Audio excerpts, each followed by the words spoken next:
Hello বন্ধুরা, দেখুন আজকে আবার একটা সুন্দর রেসিপি নিয়ে চলে আসলাম। দেখুন শিম আলু বেগুন দিয়ে দিলাম তেলের উপরে। ভিডিওটা ছোট আছে, দেখবেন আপনারা, ভালো লাগবে। শিম আলু বেগুন পাঁচফোড়ন সোমবার দিলাম, দিয়ে ওটা দিয়ে দিলাম, দিয়ে একটু নাড়াচাড়া দিচ্ছি। এবার দেখুন একটু লবণ দিয়ে দেবো। আজকে হলো একাদশীর পরের দিন, নিয়ম ভাঙতে হয়, নিরামিষ খেতে হবে। টমেটোটাও দিয়ে দিলাম, হলুদও দিয়ে দিয়েছি, ও একটা 8-10টা কাঁচা লঙ্কা দিলাম, দিয়ে এটাকে ভালো করে কষিয়ে নেব। ভীষণ ভালো লাগবে খেতে। আজকে এটা হবে ফাইন তরকারি একটা। কাল একাদশী করেছিলাম, আজকে এটা খেতে হয়, ওই জন্যে সুন্দর করে এই তরকারিটা তৈরি করা হলো।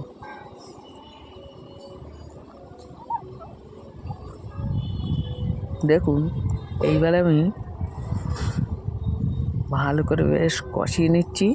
নিয়ে আমি পালং শাক, শিশালা আর বেতো শাক একসাথে ধুয়ে কেটে নিয়েছিলাম, তাই দিয়ে দিলাম।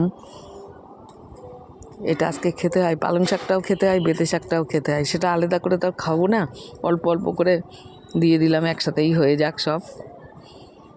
সুন্দর আজকে এই শাকের রেসিপিটা হবে। দেখুন পাশে আমার বিউলির ডাল হচ্ছে, আজকে খেতে হবে নিরামিষ, ওই জন্যে ও পাশে ওটা বসিয়ে দিলাম, এ পাশে এটা বসিয়ে দিলাম। ওই সাইডে দেখুন বেগুন ভাজা কাটা রয়েছে, বেগুন ভাজা হবে। দেখুন এটাকে আমি একটু উল্টে পাল্টে নাড়িয়ে দিই ভালো করে।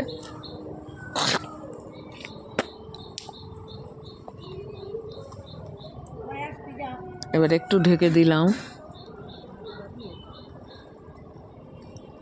ঢাকনাটা তুললাম। দেখুন কত সুন্দর হয়েছে। এবার একটু ভালো করে মিশিয়ে কষিয়ে নিই।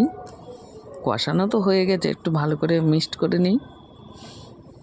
যত খুন্তি দিয়ে নাড়তে পারবো ততটাই ভালো, বেশ মাখা মাখা মতন হবে। দেখুন চিনি দিলাম, শাকের তরকারিতে মিষ্টি না দিলে ভালো লাগে না খেতে।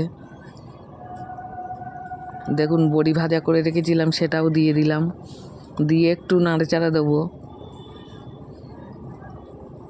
খুব সুন্দর লাগে, টেস্টি খাবার, বুঝলেন তো? ভীষণ ভালো লাগবে। বাড়িতে আপনারা এরকম করে তৈরি করে খাবেন, বেতো শাক আর পালং শাক একসাথে দিয়ে। শিম আলু বেগুন।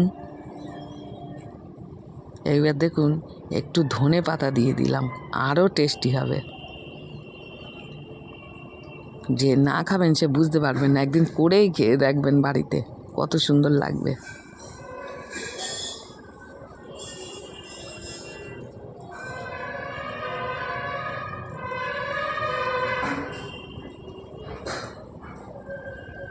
দেখুন আমার সুন্দর হয়ে গেছে। পাশে আমি একটা প্লেট নিয়েছি, এবার আমি তুলে নেব। হ্যাঁ,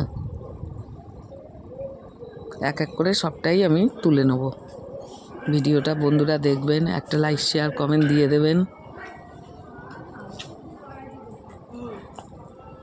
সাবস্ক্রাইব করে দেবেন। হ্যাঁ, সবাই ভালো থাকবেন। পরে আবার দেখা হবে, কথা হবে। ছাড়লাম, টাটা।